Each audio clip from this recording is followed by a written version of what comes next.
Assalamualaikum and welcome guys. Hari ni saya akan share tentang geran hartanah.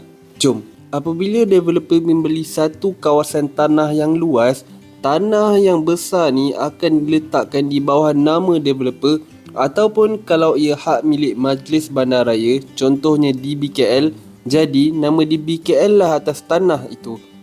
Kemudian, developer rancang untuk bangunkan tanah tersebut. Ada pembangunan rumah teres, semindi, banglo, kondominium dan lain-lain. Jadi, semua pembangunan di atas tanah ini akan gunakan master title, iaitu nama pemilik tanah tersebut adalah developer ataupun Majlis Bandaraya. Oleh sebab itu, setiap transaksi yang hendak dilakukan perlu mendapat kebenaran pemilik asal tanah. Okey, kemudian tahun berganti tahun. Setelah proses penukaran title ni selesai, title ni akan berubah daripada master title kepada individual ataupun strata title. Benda ni bukan auto ubah ya, akan ada proses-proses yang dilalui. Sebab tu, kalau ada rumah dah lebih 15 tahun misalnya, masih lagi master title, boleh kata memang susah nak ubah dah sebab mungkin ada masalah dengan developer dan bank pun tak suka untuk finance rumah macam ni.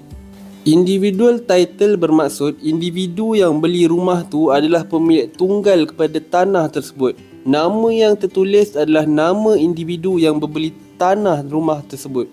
Individual title biasanya adalah untuk rumah yang mempunyai tanah sendiri seperti rumah teres, semindi dan banglo. Strata title pula adalah untuk strata property, iaitu suatu pembangunan yang mana bangunan ataupun tanah itu dibahagikan kepada beberapa parcel dan share common facilities seperti clubhouse, swimming pool, gym dan parking kereta. Kebiasaannya, strata title adalah untuk projek high rise seperti flat, apartment dan kondominium. Walau bagaimanapun, ia masih boleh digunakan untuk landed property seperti pembangunan gated and guarded yang share common facilities seperti clubhouse.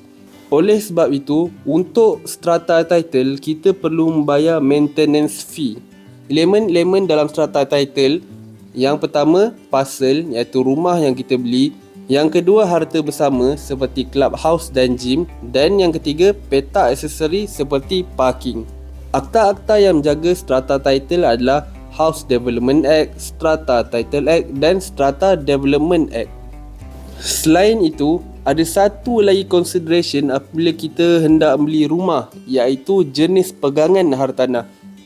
Apabila beli rumah, ya betul, kita dapat rumah tapi jangan lupa kita beli tanah tu sekali. So, kena tahulah apa jenis pegangan kita terhadap tanah tersebut. Di Malaysia ada dua jenis pegangan, iaitu freehold, pegangan bebas dan leasehold, pajakan. Pegangan bebas bermaksud pegangan terhadap tanah tu adalah selama-lamanya selagi belum dijual. Oleh sebab itu, jika kita mahu menjual rumah tersebut, tak perlu kebenaran pindah milik. So, proses dia akan lebih cepat sikit. Walaupun dikatakan pegangan selamanya, tetapi kerajaan masih boleh ambil tanah tersebut. Apapun itu untuk video yang lain. Leasehold bermaksud pajakan ataupun bahasa mudahnya sewaan. Secara umumnya, semua tanah adalah milik kerajaan negeri. Maksudnya, kerajaan negeri akan pajakkan ataupun sewakan tanah tersebut kepada kita dengan tempoh tertentu. Apabila sudah tamat tempoh, kita boleh bayar premium dan apabila diluluskan, pajakan akan disambung kembali.